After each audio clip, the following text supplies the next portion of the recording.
Yeah, middle of the night, turning up to a fatal car crash. Initially it was a serious crash, and when I arrived there was a woman just screaming, and I realised that her partner had died whilst I was en route. You know, every cop has got a phone, but not every photo that's taken is actually going to tell a story. The forensic photographer becomes an important cog in the investigative process, capturing the detail and recording the important aspects, whether it be a knife on the table, a bullet hole in a window or a wall, or a blood spatter. And it's up to us as forensic photographers to capture that so that it can be used to support an investigation. The purpose of the forensic photographer is to capture in a fair and accurate way an image that represents what's occurred. And so those images are ultimately put into a court booklet so that the judge or jury or coroner can refer to those images and see what it was like during that incident or on that night. And it could well be that just that one image that you capture is the clincher. It could be that one fingerprint.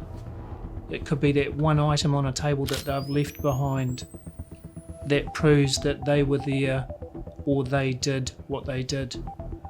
We're using technology like UV and infrared in order to gather evidence from scenes.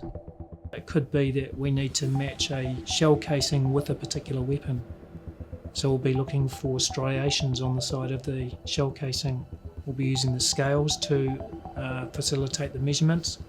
We'll be looking about where the pin struck, the details of the bullet, which could be then linked to a certain person and help a judge or jury determine what relationship that particular cartridge had to the scene.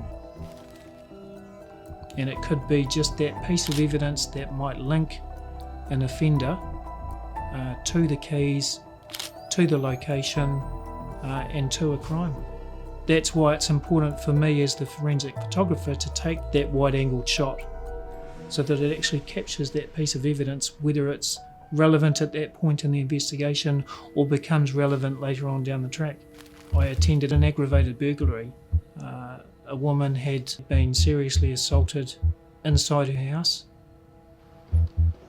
and it was my role to turn up and photograph the scene. And there were a couple of things that just seemed a little bit out of place. There was a pair of shoes outside and one was underneath a bush, and it just didn't look quite right. We ended up going next door, and there just happened to be a bottle lying in the backyard. And so we're constantly thinking, so what? What does that bottle mean? Is it related? And then later on, it transpired that the shoes that I had photographed were the same shoes that were seen in CCTV footage worn by the offender in an unrelated incident earlier that linked him to that offence. Also, the bottle that we found next door turned out to have a fingerprint on it that was able to link the offender back to the address where the woman was attacked. Seeing the worst of humanity, the poor decisions that people make, and the trauma that we inflict on people. I believe I'm in a really privileged position to be a forensic photographer. In my mind, it's a huge responsibility.